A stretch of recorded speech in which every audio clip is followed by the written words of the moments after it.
नमस्कार, मैं सुनैना कश्यप और आप देख रही हैं KH लाइव हिमाचल। कई महीनों से भाजपा और कांग्रेस में जिस अध्यक्ष पद को लेकर चर्चाएं हो रही थी, अंततः उस पर भाजपा ने तो पूर्ण विराम लगा दिया है। मगर अब बारी कांग्रेस की है। कांग्रेस ना तो कार्यकारिणी बना पाई है और ना ही अध्यक्ष। एक ओर सत्ता में होने के बावजूद पार्टी की अंदरूनी स्थिति डगमग है, दूसरी ओर निर्णय न लेने की आदत ने कांग्रेस को रक्षात्मक मुद्रा में ला खड़ा किया है। नेता कुछ कहते हैं, दिल्ली में कुछ और तय होता है। नतीजन संगठन असमंजस की स्थिति में फंसा है। अब सवाल यह है, क्या कांग्रेस भी भाजपा की तरह एक बार फिर प्रतिभा के फॉर्मूले को दोहराएगी या फिर गुटों के बीच किसी नए नाम पर सहमति बन पाएगी?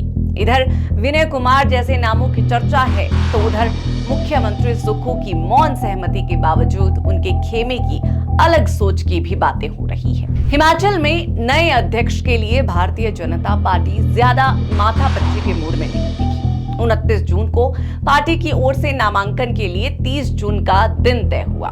सोमवार को दोपहर 12 से लेकर 1 बजे तक का नामांकन का वक्त रखा गया।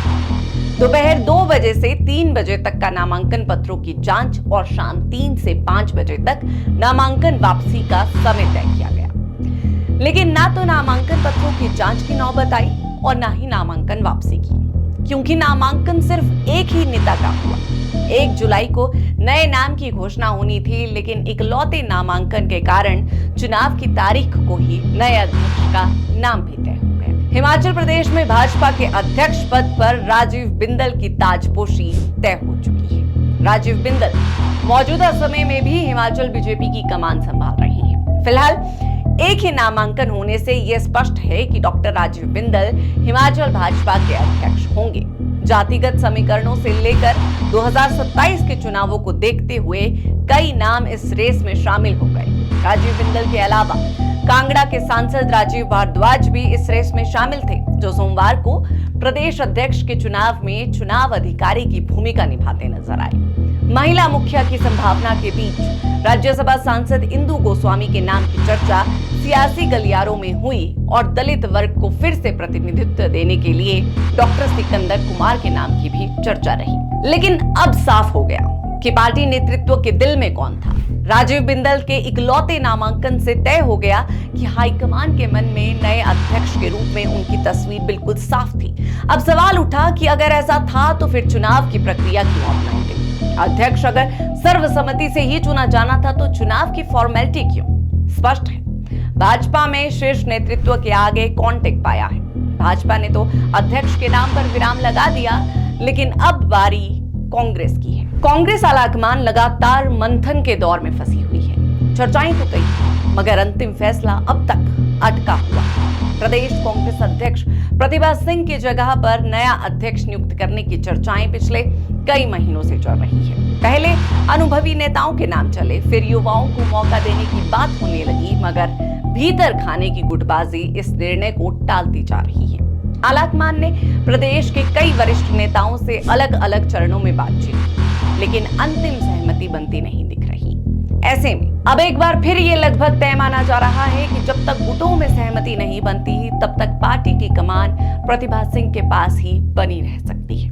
इस बात का अंदाजा यहां से भी लगाया जा सकता है कि मुख्यमंत्री सुखविंदर सिंह सुक्खू ने भी सार्वजनिक मंचों पर प्रतिभा सिंह के नेतृत्व का समर्थन किया है और आलाकमान ने भी उनके नाम पर असहमति नहीं मानी। देखो, मैं तो सरकार में हूँ और संगठन के रूप में मैं यही कह सकता हूँ कि प्रतिभा सिंह जी ने अच्छा कार्य किया है और प्रतिभा सिंह जी अगर अध्यक्ष रहते हैं तो मुझे उसमें कोई दिक्कत नहीं। देखो, मैं तो सरकार में हूँ और संगठन के रूप में मैं यही कह सकता हूँ कि प्रतिभा सिंह जी ने अच्छा कार्य किया है और प्रतिभा सिंह जी अगर अध्यक्ष रहते हैं तो मुझे उसमें कोई दिक्कत नहीं। देखो, मैं तो सरकार में हूँ और संगठन के रूप में मैं यही कह सकता हूँ कि प्रतिभा सिंह जी ने अच्छा कार्य किया है और प्रतिभा सिंह जी अगर अध्यक्ष रहते हैं तो मुझे उसमें कोई दिक्कत नहीं। उधर वर्तमान प्रदेश अध्यक्ष प्रतिभा सिंह कई बार प्रदेश नेतृत्व संभालने की इच्छा जता चुकी है।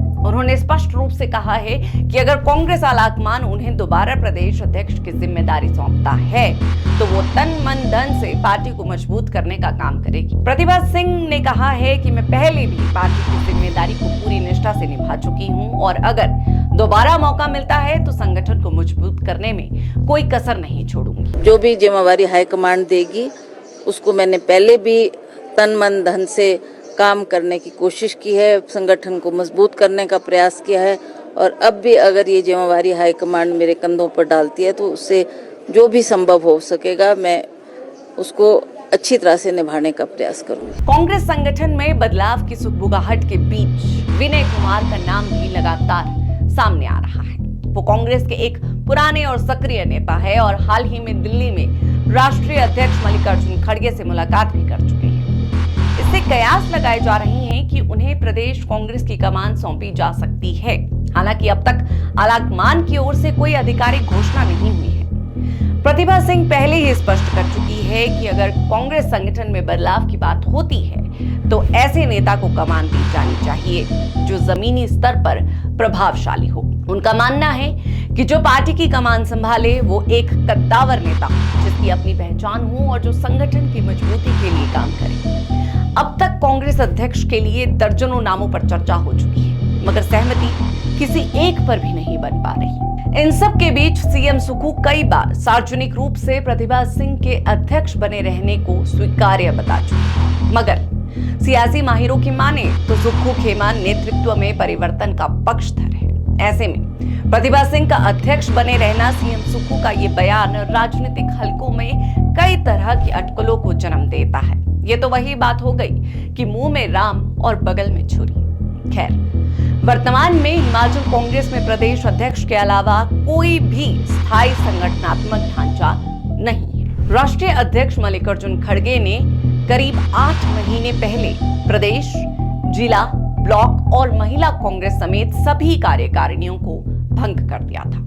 इससे पार्टी कार्यकर्ताओं के बीच नेतृत्व का संकट और असमंजस की स्थिति उत्पन्न हो गई। कार्यकर्ताओं की माने तो संगठन विहीन कांग्रेस अब जमीनी स्तर पर भी कमजोर हो रही है और भाजपा जैसे सशक्त विपक्ष के सामने संगठनात्मक मजबूती की आवश्यकता पहले से कहीं ज्यादा है। माना जा रहा है कि 15 जुलाई के बाद शायद कांग्रेस को नया अध्यक्ष मिल जाए। प्रतिभा सिंह के अनुसार 6 बार के मुख्यमंत्री रहे वीरभद्र सिंह की शिमला रिज मैदान पर लगाई जा रही प्रतिमा का अनावरण अब 15 जुलाई को किया जाएगा। ये कार्यक्रम पहले 23 जून को वीरभद्र सिंह के जन्मदिन पर होना था, लेकिन कांग्रेस के शीर्ष नेताओं सोनिया गांधी, राहुल गांधी, प्रियंका गांधी और खड़गे की व्यस्तता के चलते इस कार्यक्रम को टालना पड़ा। अब ये नेता 15 जुलाई को शिमला आ सकते हैं। अब जहां भाजपा ने अपने अध्यक्ष के चयन में स्पष्टता और संगठनात्मक एकजुटता का प्रदर्शन किया, वहीं कांग्रेस अभी भी गुटबाजी और असमंजस के भंवर में है। भाजपा ने यह साफ कर दिया कि नेतृत्व वही जो हाईकमान को स्वीकार हो, बिना शोर, बिना टकराव। कांग्रेस के पास अब विकल्प सीमित है। या तो वो एक बार फिर प्रतिभा सिंह पर भरोसा जताकर संगठन में स्थिरता बनाए रखने की कोशिश करे या फिर नए नेतृत्व के जरिए संगठन को नई दिशा दे। मगर यह तभी संभव होगा जब पार्टी आलाकमान प्रदेश के अंतर विरोधियों को दरकिनार कर सख्त और स्पष्ट निर्णय ले, क्योंकि नेतृत्व विहीन संगठन सत्ता में होते हुए भी कमजोर होता है और हिमाचल की कांग्रेस इस वक्त उसी दौर से गुजर रही है। कांग्रेस के लिए अब फैसला करने का समय है, क्योंकि अब बारी कांग्रेस की है। बहरहाल आज की इस सियासी चर्चा में इतना ही। इस पूरी चर्चा पर आप सभी की क्या राय है, ये हमें कमेंट कर जरूर बताएं।